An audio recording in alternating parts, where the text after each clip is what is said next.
Ayan na naman si Paolo Avellino. Nag-post na naman sa kanyang Facebook page kung saan naayon sa kanya. Hindi ko siya mahanap.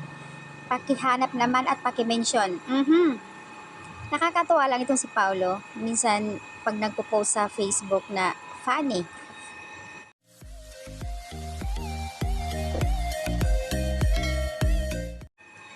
Nagiging funny ang caption niya pero may laman patungkol dun sa kanila. O 'di ba? Nakakilig. Ako po mismo lang naman talaga ang babe mo, 'di ba?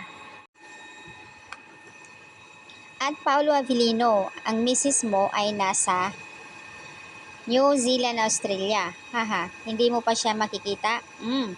Alam namin nag-video call kayo after the event. Time to time, nag-video call kayo. Kaya wag mo na siyang hanapin. Nasa Melbourne, Australia, si prinsesa mo. Pagbalik nun, ayan, please sunduin mo na siya para makita mo yung hinahanap mo. Nakakatuwa yung mga comment. Si babe mo nasa Melbourne, naghahanap buhay. Ang sipag nga para sa future niyong dalawa. Pareho kayong dalawa masipag. Kaya pwede na kayo magkaroon ng family dahil sobrang yaman nyo na. Huwag ka pong mag-alala, Paolo. Pauwi na siya bukas at alam namin na susunduin mo. Nakakatuwa, di ba? Kilig overload ang mga caption ni Paolo Avellino. Syempre, ang daming nagbibigay komento, reaction ng mga Kim Pao fans na nakakatuwa din. Maliwanag pa nga sa sikat ng araw, kitang-kita mo ang babe mo sa iyong mga mata.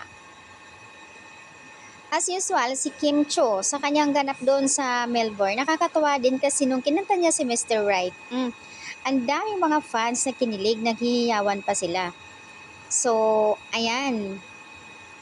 'Di ba nakakatuwa yung update ng Kim Pao? LDR nga muna sila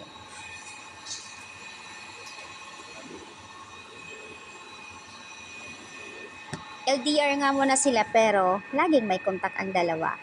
Nakakakilig naman.